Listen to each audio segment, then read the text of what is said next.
जय माँ ललिताम्बिका, जय गुरुदेव।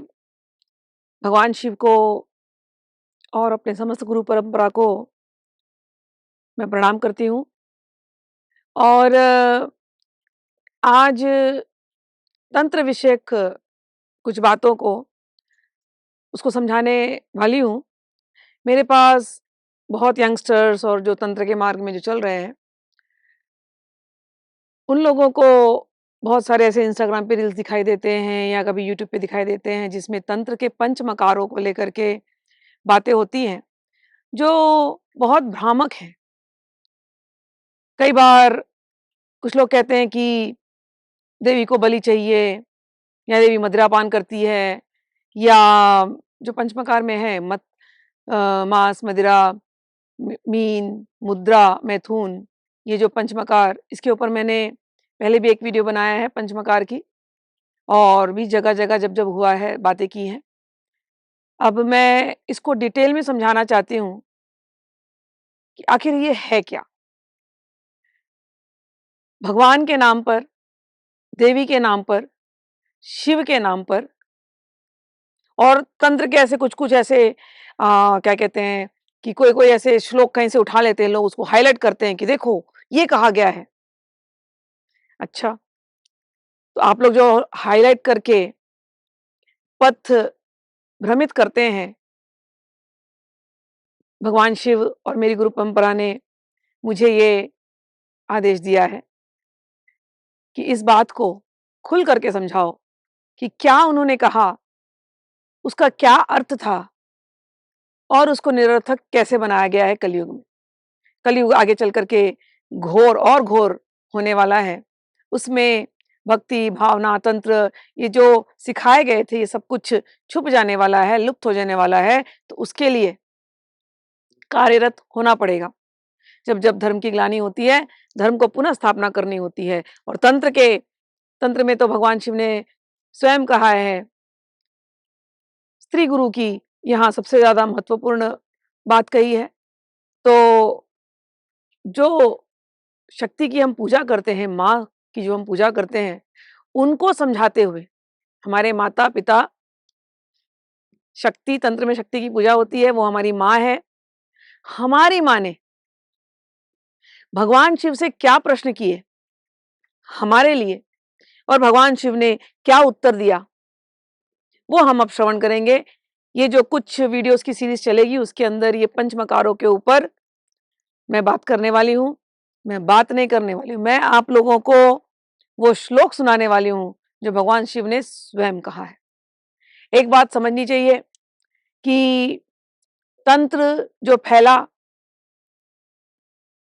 इसमें थोड़े से आपको वेद में जैसी बातें कही गई, उससे थोड़ा आपको अलग दिखाई देगा। जैसे वेद में जहाँ सती की बात करी गई कि स्त्रियों को सती होना चाहिए, स्त्रियों को हमेशा पति कैसा भी हो, लेकिन उसको मान करके चलना चाहिए। तंत्र में आप देखोगे कि देवी का स्वरूप एकदम अलग होता है। देवी किसी की नहीं सुनती। ऐसा बनाया गया, बट ऐसी बात नहीं है, ऐसा बनाया गया। जहाँ लज्जा की बात हुई, स्त्रियों की लज्जा ही गुण है, वहां काली खड़ी हो जाती है दिगंबरा। जहां आप देखोगे वैदिक परंपराओं में स्त्रियों को बहुत सारे रूल्स एंड रेगुलेशंस डाले गए, बंधन डाले गए, वहां तंत्र में सारी देवियां सारे बंधनों को तोड़ करके खड़ी हैं और शिव नतमस्तक है। तो थोड़ी ये सब बातें तंत्र में अलग है, लेकिन सार में जाएं तो भक्ति से कोई अलग नहीं है। यहाँ पर भी माँ का जो प्रेम है शिव बाबा के लिए, और शिव बाबा का जो प्रेम है माँ के लिए, वो प्रकट होता है। और माँ का हम लोगों से जो प्रेम है, हर प्रकार के जीव से जो प्रेम है, चाहे वो जीव कितना भी तामसी क्यों ना हो, सभी तो माँ से आए ना, सभी तो माँ के गर्भ से आए ना। तो इन तामसी जीवों को, जिनके अंदर नेचुरली ये मध्य मास इत्यादि में जिनका मन लगा रहता है, रमा रहता है, इनको मुक्त करने के लिए क्या रास्ते बनाए? वेद तो बहुत कड़क है, वैदिक रास का जो परंपरा है बहुत ही कड़क है, उसमें नहीं चल सकते बहुत लोग, तो क्या वो हार मान जाएँ? उनको क्या मुक्ति का रास्ता नहीं देना चाहिए? तो तंत्र में मुक्ति का रास्ता दिया गया। माँ ही है मुक्ति का रास्ता, शिव ही है मुक्ति का रास्ता, और कौन दिखाएँगे हमको? अब इन दोनों के बीच में जो बातें होती हैं, उन बातों को तंत्र के ग्रंथों में लिखा गया। उसमें से एक ग्रंथ है कुलार्णव तंत्र। हालाँकि मैं बिल्कुल शुद्ध तंत्र, शुद्ध सात्विक तंत्र परंपरा से हूँ। मेरे गुरु, मेरी पूरी गुरु परंपरा शुद्ध सात्विक तंत्र परंपरा है। यहाँ पर मांस, मदिरा, मैथुन, मीन, मद्य इसका कोई भी कहीं भी कुछ होता ही नहीं है, हम सेवन ही नहीं होता। यहाँ तक कि मेरे पिताजी स्वामी देवी चेतनानंद, जो कि परमहंस निकलेश्वरानंद और परम पूज्य बाबा भूतनाथ जी के शिष्य थे, ये लोग सब ऊँचे तंत्र की परंपरा से, सिद्धाश्रम से हैं। इनमें से कोई भी ना मदिरा पान करे, ना ना बलि दे, और सबने अ, मेरे पिताजी के तो खैर बगलामुखी ही आराध्य देवी थी, और उनको स्वयं बगलामुखी ने आकर के प्याज लहसुन तक छोड़ने को कह दिया था। इस प्रकार की सात्विक साधना हम लोग करते थे तंत्र की। तो मुझे जो कार्य दिया गया, जो ज़िम्मेदारी दी गई है मेरे गुरु परंपरा से और भगवान शिव से स्वयं, कि कुल मार्ग और समयाचार मार्ग दोनों में दोनों में क्या बातें हुई हैं, और खास करके कुल मार्गों को लेकर के, कौल मार्गों को लेकर के बहुत सारी भ्रांतियाँ हैं, बहुत सारी भ्रांतियाँ। तो इनमें से जो सही बात है उसको मैं प्रकाशित करूँ। भगवान शिव ने कुलार्णव तंत्र के लिए मुझे प्रेरित किया, और मेरे बाबा भूतनाथ जी ने। अब हम लोग पहला जो मकार है, मध्य, मध्य पर चर्चा करते हैं, और मध्य में क्या-क्या प्रकार भगवान ने बोला है, शिव ने, उसके ऊपर चर्चा करेंगे। दूसरा मास पर भी चर्चा करेंगे। तो अब ये प्रश्न, ये जो मैं माँ का प्रश्न है, वो मैं कह रही हूँ, भगवान शिव से पूछती हैं। ये मैं कुलार्णव तंत्र पंचम उल्लास, आपको मैं ऑथर भी बता दूं, डॉक्टर परमहंस मिश्र। कई लोग लिखेंगे कमेंट में, कौन सी प्रकाशन? चौखंबा प्रकाशन। इनके पुस्तक से मैं पढ़ रही हूँ। और पंचम उल्लास मतलब फिफ्थ चैप्टर, कुलार्णव तंत्र का फिफ्थ चैप्टर। देवी उवाच कुलेशाधार पत्राणाम पिशितानांच लक्षणम कुलद्रव्यस्य निर्माणम भेदम महात्म्यमेव च अविधानेन यत् पापम सविधानेन यत् फलम तत्सर्वं श्रोतुमिच्छामि वद मे करुणानिधे। देवी कहती है कि दिव्य शक्ति स्वरूपनी कुलेश्वरी, कुलेश्वरी जो समयाचार और जो कुल मार्ग, कौल मार्ग सब की जो आराधित जो देवी हैं, उसको हम कहते हैं कुलेश्वरी। भैया कुल है क्या? हम देवी के कुल के हैं, बस यही कुल है। मार्ग कोई भी हो, दो मार्ग हो। समयाचार में ज्यादातर वैदिक परंपराएं हैं, कुलाचार में थोड़ा मार्ग में अंतर है। वो भी क्यों है, वो आगे चल करके वीडियोस में बताऊंगी, क्योंकि अभी मैं बताने लगी तो बहुत लंबा वीडियो हो जाएगा। आज केवल मध्य पर फोकस करना है मुझे। देवी ने पूछा भगवान से, हे कुलेश्वर, मुख्य रूप से मैं इस संदर्भ में यह जानना चाहती हूँ कि आधार पात्र किसे कहते हैं और इसके लक्षण क्या है। साथ ही पिशित के प्रयोग की चर्चा इस शास्त्र में प्रायः होती है। अतः मैं आपसे सुनना चाहती हूँ कि पिशित क्या क्या हो, कैसा हो, क्या लक्षण है। शास्त्र में कुल द्रव्य का बड़ा वर्णन है। ये जो कुल द्रव्य, यही मध्य क्या कहा जाता है। कृपा करके मुझे बताएं, कुल द्रव्यों का निर्माण कैसे होता है, उनके कितने भेद हैं और इनके क्या महत्व हैं। कुल द्रव्यों के विधानतः प्रयोग में यदि कोई त्रुटि हो जाए तो इसके क्या दोष है। सुनिए बात, कुल द्रव्य के विधान में, उसके प्रयोग में कोई त्रुटि हो जाए तो उसके क्या दोष हो सकते हैं और इनके विधि पूर्वक क्या फल मिलते हैं। इन विषयों के संबंध में मैं आपसे प्रामाणिक रूप में जानना चाहती हूँ। हम भी मैया जानना चाहते प्रामाणिक रूप में। अतः हे भगवान, आप करुणापूर्वक इनका स्पष्टीकरण करके मुझे अनुग्रहित करें। भगवान शिव बोले, ईश्वर उवाच शृणु देवी प्रवक्ष्यामि यन्मां त्वां परिपृच्छसि तस्य श्रवण मात्रेण त्रिदशई समतां व्रजेत्। कहते हैं, हे देवी, तुमने मेरे समक्ष जो प्रश्न किए हैं, जिसके संबंध में तुम्हारी सुनने की बड़ी इच्छा है, मैं तुम्हें बताने जा रहा हूं कि बहुत ही महत्वपूर्ण विषय है और इसका सुनना भी पुण्यप्रद है। इसके सुनने में लगा हुआ श्रोता भी दिव्य भाव को प्राप्त हो जाएगा। और भगवान आधार वगैरह के बारे में कहते गए कि आधार कैसे होना चाहिए, आधार स्वर्ण का होना चाहिए, रजत का होना चाहिए, शिला का होना चाहिए, कमठ का होना चाहिए, अलाबू, लंबी लौकी की इत्यादि आधार पात्र होते हैं जिसमें अर्घ दिया जाता है देवी को। तंत्र के पूजा में अर्घ दिए जाते हैं, अर्घ विशेष अर्घ होते हैं, तो उनके आधार पात्र होते हैं। तो आधार पात्र कैसे होने चाहिए इसके बारे में थोड़ा बहुत कहा। ये सब जब हम श्री विद्या या तंत्र की विद्या में जब हम जाते हैं तो गुरु से हम सीखते हैं। लेकिन मेन बात पे हम चलते हैं, जिसकी जो आज की वीडियो का फोकस है, टॉपिक है द्रव्य, मध्य, कुल द्रव्य। इसको दूसरा नाम दिया गया है कुल द्रव्य।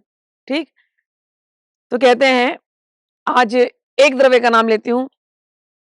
भगवान कह रहे हैं, कुल द्रव्यम प्रविक्ष्यामि शृणु देवी समाहितः अब अंबसाम द्वादश प्रस्थम प्रस्थार्धादम तक्रमेव च तांडुलानां चतुप्रस्थं द्विप्रस्थं च तथा तथा तथांदसां मुष्टिमात्रांकुरैः सार्धं एकस्मिन् योज्येत घटे।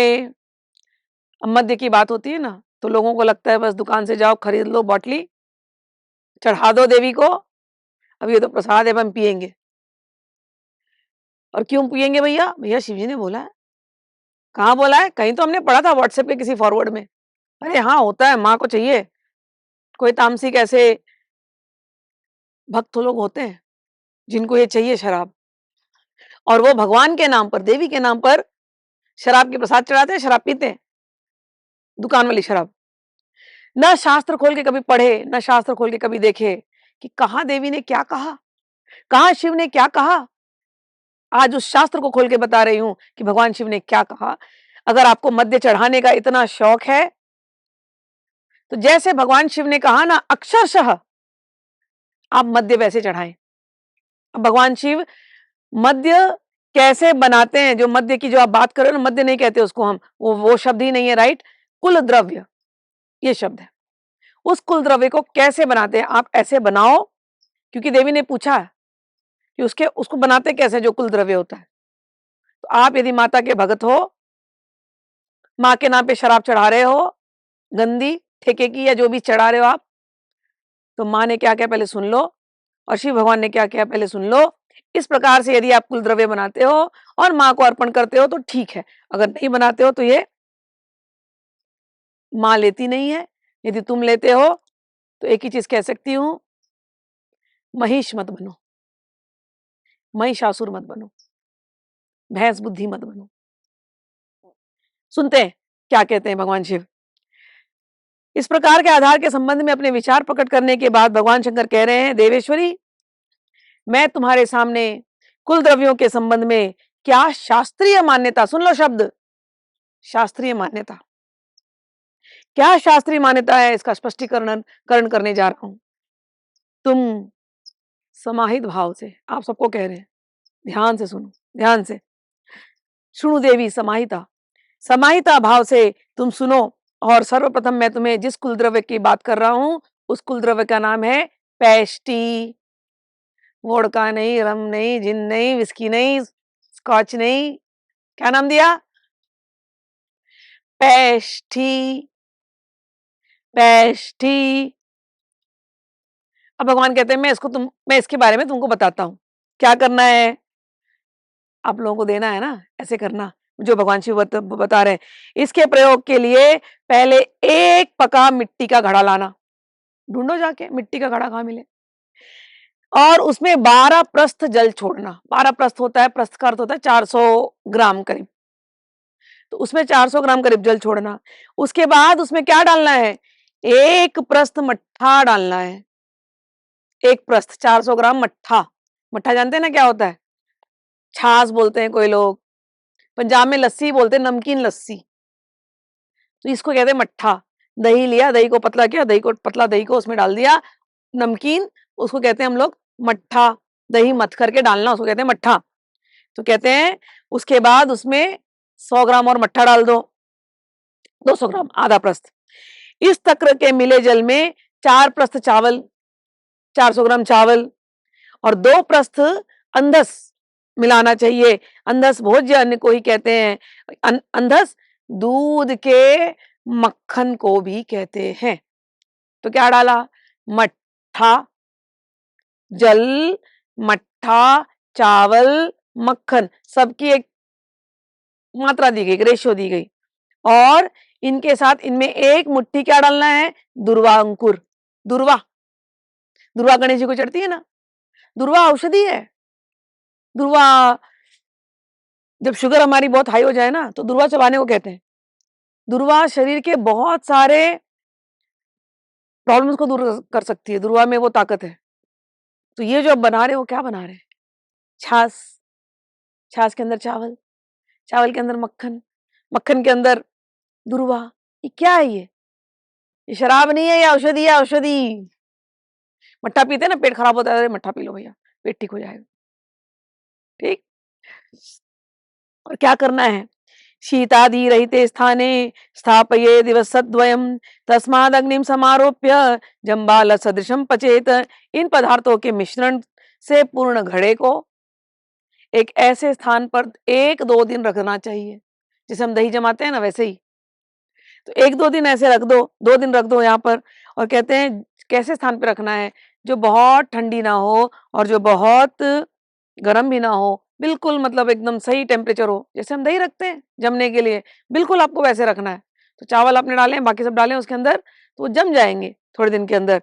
तो कहते हैं जिसमें घड़े के तोड़-फोड़ की ऐसी जगह पे रखो जहाँ घड़ा टूटे-फूटे ना, और सुरक्षित 2 दिन बीत जाने पर उस घड़े को धीमी आग पर रख कर इतनी आँच दी जानी चाहिए जिससे उसके सारे पदार्थ एक गाढ़े अव अवलेहात्मक जंबाल लबड़ी मई लोई जैसे हो जाए।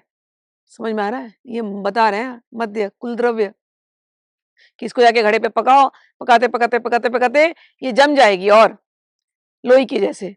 फिर जब वो जम गई तब कहते हैं तत्पश्चात उस घड़े को उतार लो।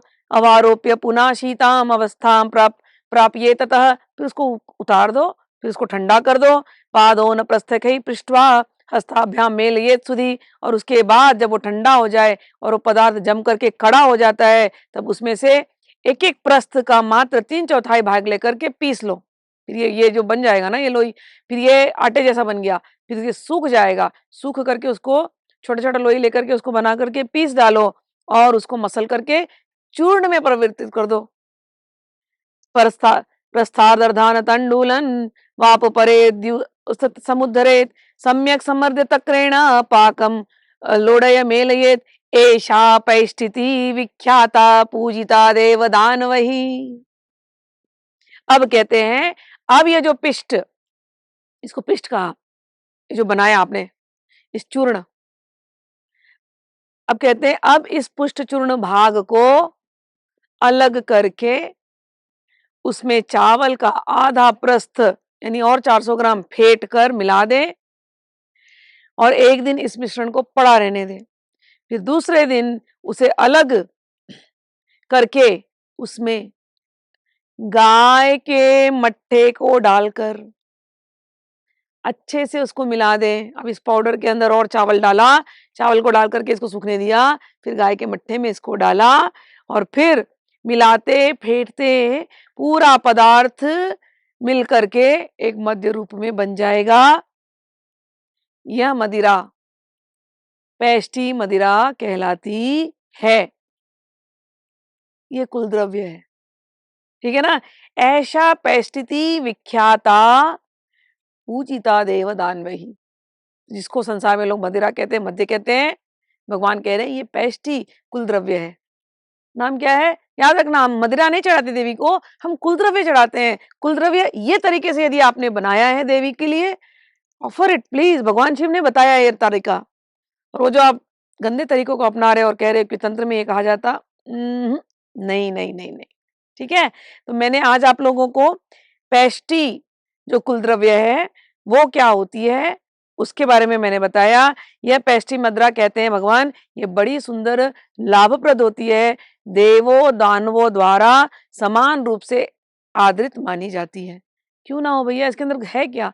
गाय का मट्ठा है, मक्खन है, चावल है।